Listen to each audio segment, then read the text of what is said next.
We talk about manhood and fatherhood. Daddy, we'll start with you, and Brian, you'll just kick in.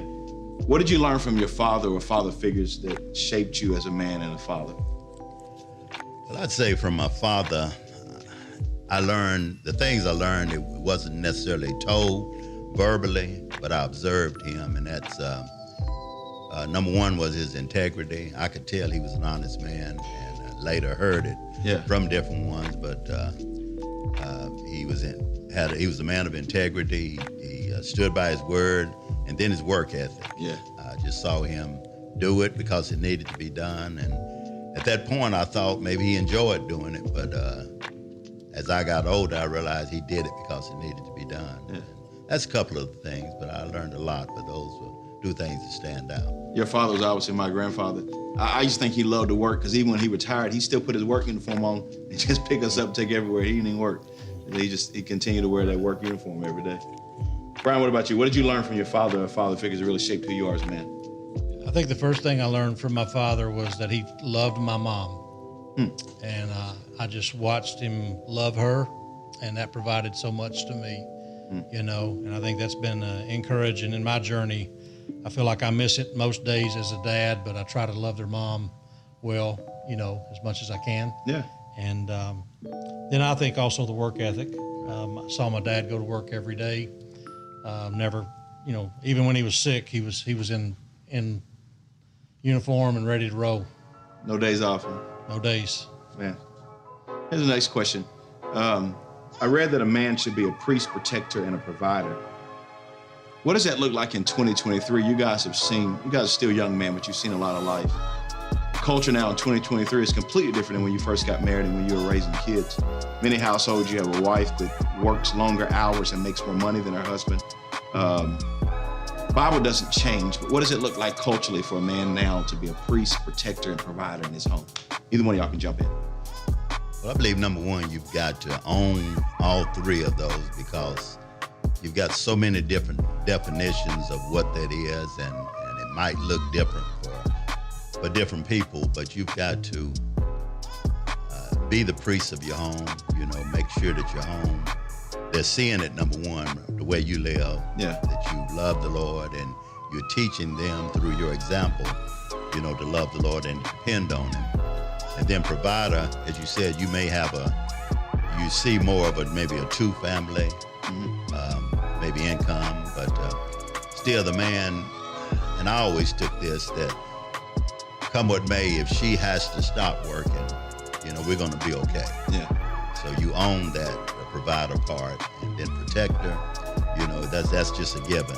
You're gonna protect not only them physically, but emotionally, and in every way you should be the protector in the way you interact with them, the way, what you allow into your home, you know, even what you allow them to view or to hear, you have to be a protector. And you've got to own it too, because you're not swayed by what society says it looks like. Yeah. You hold your guns. That makes sense. I mean, one of the best things you taught me is that, Jason, you gotta want to be respected more than you are always liked. And I've seen you make some unpopular decisions in our home, and I guess it's hard to stick to your guns sometimes as a man and do stuff like that. Yeah. Brian, what about you? What does that look like in 2023? Yeah, I think it's keeping the big picture in mind. There's a lot of distractions that we deal with now. I mean, there's a lot of opportunities that every family, every male, you know, our kids have more opportunities now than they've ever had. And I think just trying to manage and determine what's going to be best for the family unit. It's not always what's best for the individual, but what's best for that family unit. And, you know, me and my wife, we talk a little bit about this. We just try to determine what's important. And then we try to do that. And then we want to enjoy that. Yeah. But you've got to take some time as a unit and to determine what is important. Yeah. And, you know, stick to your guns on those things, but then, you know, try to have some grace in some other areas. Gotcha. Is there some flexibility there? I know I was talking to you one day. Isaiah wanted, I know he said one day he wants earrings. He wanted his hair a certain color.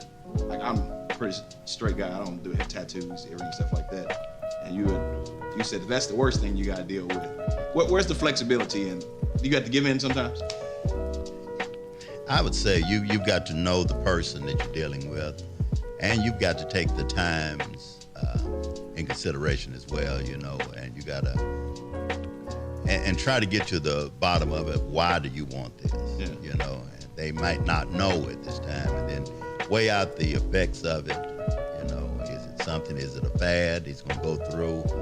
And then, and you'll learn what's important. But then you don't let it alone. You guide it along. After the decision is made, you kind of revisit it and look at it again and see. Yeah. Brian, you ever had any moments like that? Yeah, I think with all my kids, there's been seasons where I think what's important to me is I want them to think about what they're doing. You know, just have you thought about this decision? Right. Have you thought about how it's going to impact you long term? Mm-hmm. And then are you willing to own it? Mm. Yeah. I think that's if you've thought about it and you're willing to own it, then you feel like that's the best decision for you. Then go for it. But you've got to embrace that. You know, that makes sense.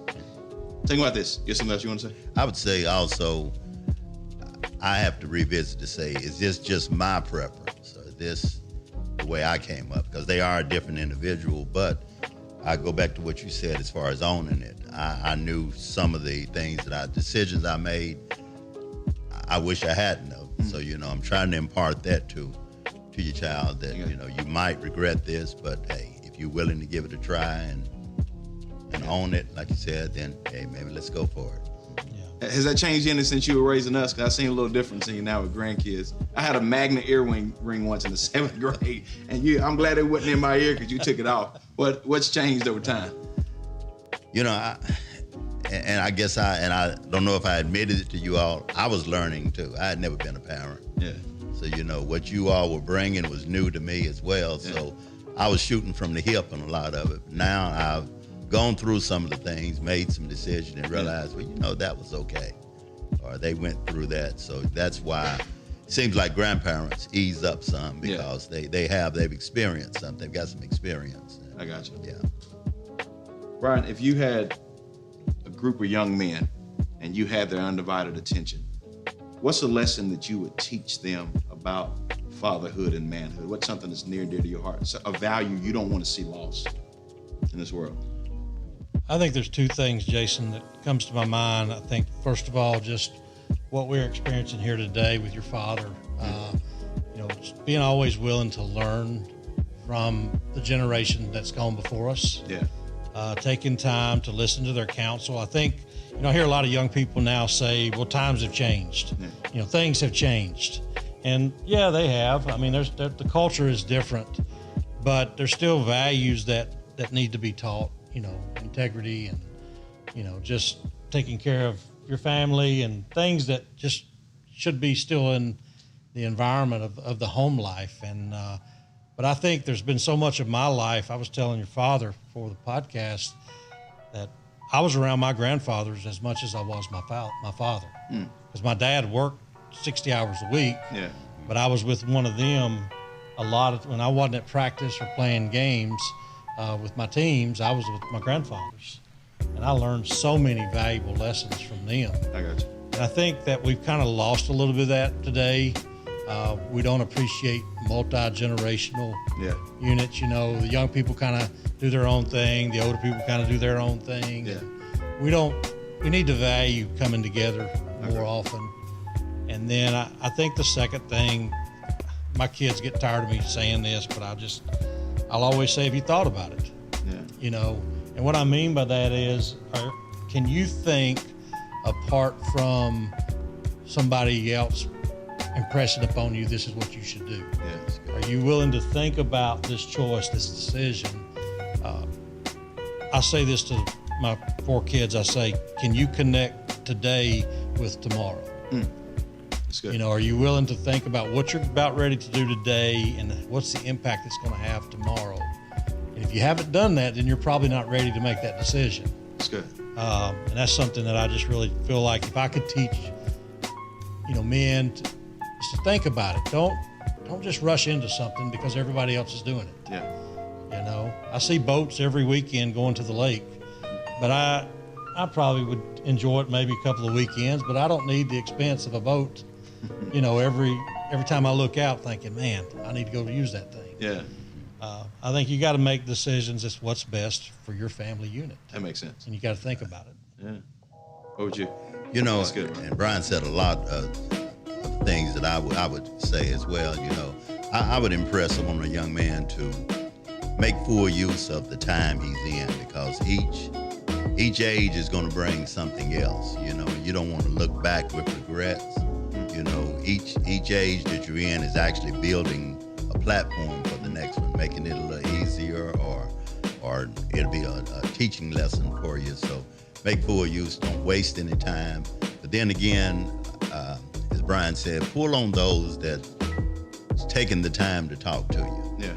My dad used to tell me and my brother sometimes, just he could look on our face, I guess, and we weren't, you know, understanding or wasn't accepting what he was saying. He said, some things you got to put in your pocket, and you know, you'll need it later on. And throughout my life, I was able to pull out some of those things that he impressed on us, and I would encourage a young man to do that. You know, if they're taking the time to talk to you or impress upon you, listen at least. That's good. You know, you never know when you might need it. Jason, I would say something else that my grandfather taught me early on. I think was probably the best advice that I remember getting was he would look at me and he would say, Brian, you know, there's some things and some people you just have to learn to deal with. And, you know, that's just simple. It rolled off of his tongue really simple. Yeah. I probably just let it go in one ear and out the other, but it stuck with me because there's so many times that I want to overreact, or I want to be mad, or I want to, you know, show some emotion in the situation. And I've just learned that there are some things and some people I have to learn to deal with. Yeah. My outburst is not going to change the way they are handling themselves. Yeah. That doesn't make it right or wrong. It just, what I'm saying is, for me, I need to think about my attitude, my actions. And sometimes it's just realizing that, you know, I might be able to say something here, or it may just be best for me to be quiet and let the truth's going to come out. Yeah.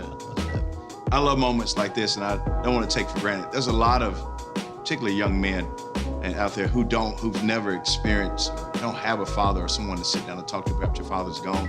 He was never there. And I wanted to provide a moment where you just saw what it looks like to have a conversation, to hear a father talk. I think one of you guys said it earlier, many lessons that are taught, they're more, you watch how a person goes through stuff. Because I believe there's more caught than taught. I want you to tell me about one of the toughest times in your life as a parent, tested your manhood.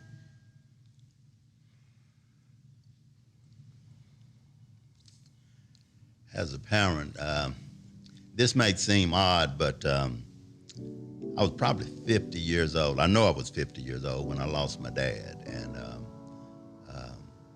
you all were already grown, but I depended on him, his advice. He and I talked probably 3 times a week. I had to travel a little bit for my jobs, about 30 minutes, so I would call him, or he'd call me, he'd know, and we would talk until I got into city limits. And then, and when he died, you know, I missed that generation above me. Yeah. And it hit me and said, you're it now. You know, and it wasn't that he was just advising me on parenting or different things, but his listening ear just meant so much to me. And since that time, I've had brothers, even here in the church, that I can talk to and, you know, just bounce things off. But that was a tough time in my career. And like I said, I'm sure I had other challenging times as I was raising you all and my kids, but that was one thing that still sticks and makes me appreciative that, you know, I had someone that could kind of guide me. I got you. I thought you were going to tell about the time when I was, 16, 17, I had wrecked every car in the driveway. And I thought you were going to talk about this story there. So thank you. Yeah. All right. Brian, tell me one of the toughest times in your life as a parent that really tested your manhood. Yeah. You know, my story is a little unique. When I became a father, my first daughter, she's now getting to be 28. My dad died basically 5 weeks after she was born. And so I never had those conversations with my dad about what should I do I wanted to have them. Right. I just didn't have that opportunity to have them.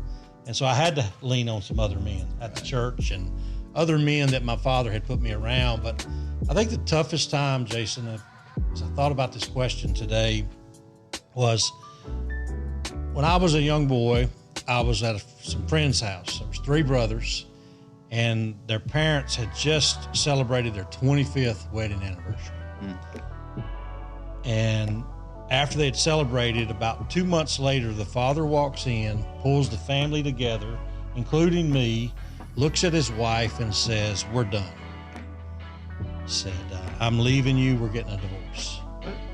And I remember just sitting there watching my buddies just cry, and I just cried too with them because I couldn't believe it. I'm like, "What are you doing?" And for years, I just never could understand. Now, the good part of that story is the couple ended up getting remarried, even though they divorced. A few years later, they reconciled and, made it work. But that forever scarred me. However, when I had been married 25 years, I remember we had 2 biological kids. We adopted 2 children. And we were trying to blend the family and make it all work. And man, it was just some tough days. My daughter was a teenager at the time, and my son was coming into teenage, and I had 2 small kids in the house. And I remember sitting on the porch, Jason, and I remember that childhood memory of that man walking into his family saying, "I'm done." And I realized why he did it. Because it's a whole lot easier. What he did was a whole lot easier. And I realized at that moment that what manhood and fatherhood, it's not easy. No. There's some days where it would be a whole lot easier just to walk away. And for me, I'm glad I had that experience as a young man. And I'm glad I had that experience at 25 years, because I like to think that since that time, I've tried to make some changes, some adjustments. Right. I tried to learn from it. But I think that was a tough time for me. Man, that's good. Both are very good. I want you to think about this question. Looking at our current culture, what do you think one of the greatest challenges with manhood is today that you see that we're wrestling with and we're dealing with? I would say just identifying our identity, because now the culture seems to be whoever the loudest, whoever's the more, outgoing, up front. That seems to be the strongest, or seem to be the one you want to gravitate toward. But I watched my dad, and I tried to do it. I realized strength is not always vocal. Strength is not always out front. You're behind the scenes many times, and to be honest, you do things sometimes that's I won't say not appreciated, but it's not recognized sometimes. I probably did a lot of things for the 3 of you all that you just came to expect. And maybe not until you got grown that you realize, man, I didn't realize Dad was doing that. And I know I did with mine. I didn't realize what it took for him to do some of the things. But it goes without sometimes recognition, but you don't let that sway you. You just keep doing. You do what's necessary. So I'd say identifying what real manhood is, and just walking in it. One of my favorite pictures of you and Granddaddy is in your upstairs in your bonus room. Is a picture of you and him. You're wearing a suit. The tie you have on is my tie. I was in college. I wasn't making any money. You were making a lot of money, but yet you didn't go out and just buy yourself a whole bunch of stuff. You sacrificed. You were wearing my tie, and I was like, what in the world? I didn't realize the value of that until now. And you'd mentioned that before, and I thought about it, but I actually bought that tie. You did, didn't you? But you make sacrifices, and it's worth it. I think of some of I had a gentleman ask me one time, I was a young man and had 2 you and your brother, and he asked me, what do you do? What's your outlet? Do you fish? Do you hunt? And I pointed at the 2 of you, and I said, that's what I do right now. And it brought more joy than anything else I could have done. And I think that's real manhood. You're responsible for them, so you raise them. It's big. Even right now at church, I'm talking about taking care of me before, so you can be better for your we. And you can misconstrue that the taking care of you is just neglecting everybody else and just making sure I'm happy. And I think that's one of the worst routes to take. So sacrifice is big. Brian, what would you say? One of the greatest challenges you think to manhood in this culture? I believe just the number of distractions. I mentioned it earlier. There's just so many things that we can give our attention to, and we can totally miss what's important. That's true.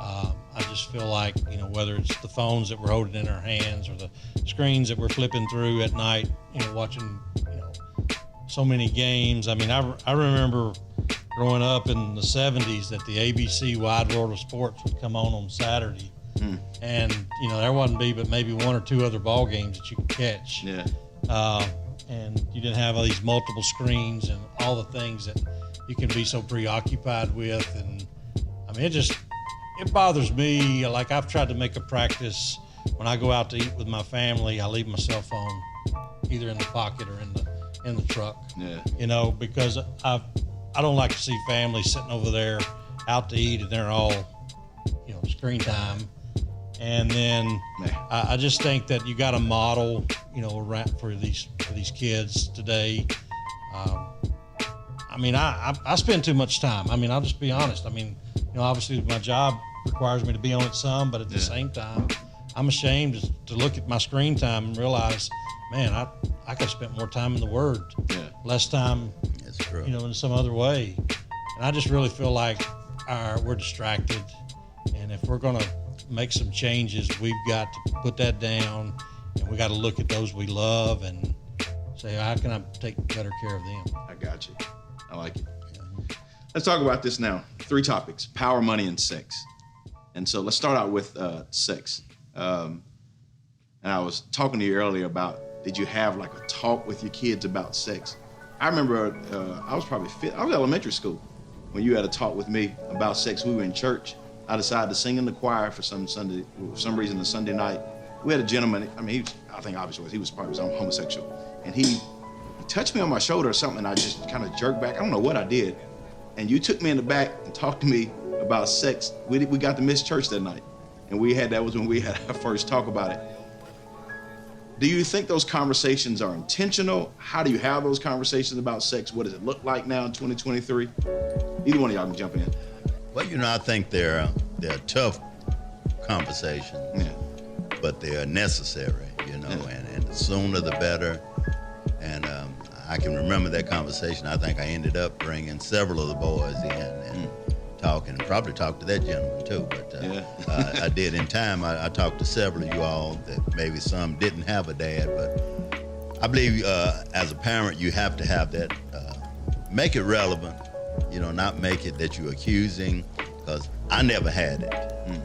It was just a generation I was. My dad, I know he never had it, so probably had it from another classmates my age, that knew a little something, knew more than he should have known. But I was determined that I was going to, as far as I could, address the issue and make it what it is, not make it, nasty or something forbidden, but, present it in the right perspective. But it is a hard conversation for a parent. We think we're protecting the kid, but sometimes we're protecting ourselves. Because it's hard, but it's necessary. I got you. Brian, what about you? Because you have sons and you have daughters. Mm-hmm. Yeah, I think we've tried to be intentional with most of our children. We've really tried to look at it through not just a talk, but several talks. My dad had a talk with me that was very awkward, very quick and to the point. But I also believe that it's important for us to let our kids know that, God's design for sex in the relationship and the beauty of it, and not just the perversion that they're mostly seeing today. I think, for me growing up, the worst thing that could possibly happen was pretty much you get the girl pregnant. Yeah. And now there's just so many other dynamics of the perversion that takes place in our world. Yeah. And I think that we have to be honest with them and let them know that for the most part, they don't see the full consequences of these actions that they're seeing on these screens. Yeah. I remember the dad talking to me about having sex. He said, man, that can be the only one thing that couple that gets along doing. They can argue all day, and then you go and have sex, and that's the only thing that keeps them together, and you don't want that to be what happens in your relationship or what have you. Right. That's true. Yeah. Talk about money for a moment. I remember I got ready to buy my first car out of college, and you told me to live below my means, live like I did in college with a salary, and I totally ignored it. What would you teach about money, or what did you learn, or how you value money? And I would still hold to that. I believe if a person, I think I even told you when you first got married, both of you are working, if you could live on one income for a while, Yeah.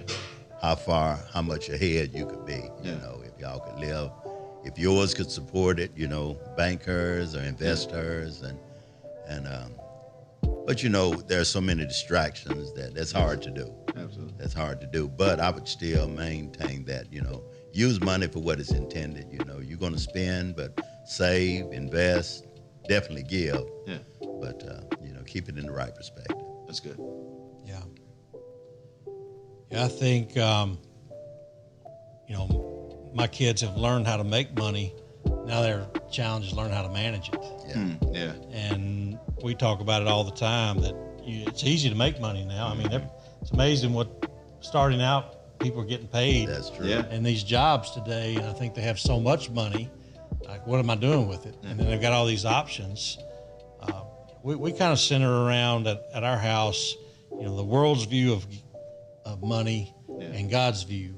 The world view primarily is spend, save, and give. Yeah. And I think if you look at God's view, it's give, save, then spend. Yeah. And to try to keep that perspective of your money it's very challenging. I mean, especially when you're young, you want to buy certain things and do things that, maybe your parents didn't allow you to. Yeah. And I think it's just a real temptation that we have to come from. And sometimes life teaches our kids better than parents do. Absolutely. Yeah. And I think that's one of the great parts about parenting is just to walk through the mistakes and to have grace and to use those as teachable moments. Right. Yeah. Well, I hope something was said today that you can glean from, that you can learn, that you identify with. Perhaps you did not agree. I think that's the whole point of being a man. But I hope it made you think. I hope it made you dig deep and discover what it is that God wants you to do and what God wants you to be. Ron or Dad, either one of you guys got anything you want to close with? Likewise, I enjoyed this, and it's thought-provoking, even it makes you look back, but also makes you look forward, and what I've got with the rest of my life, I think I still have, time and things to do, and hopefully I can take something I've learned in the past, something I've learned from Brian today, and just put it forward. There you go. Yeah, it's been good to be with you, both of you today. And I'll just say this, fatherhood is like life. It ain't always easy, but it's always worth it. Yeah, it is. Thank you guys for tuning in.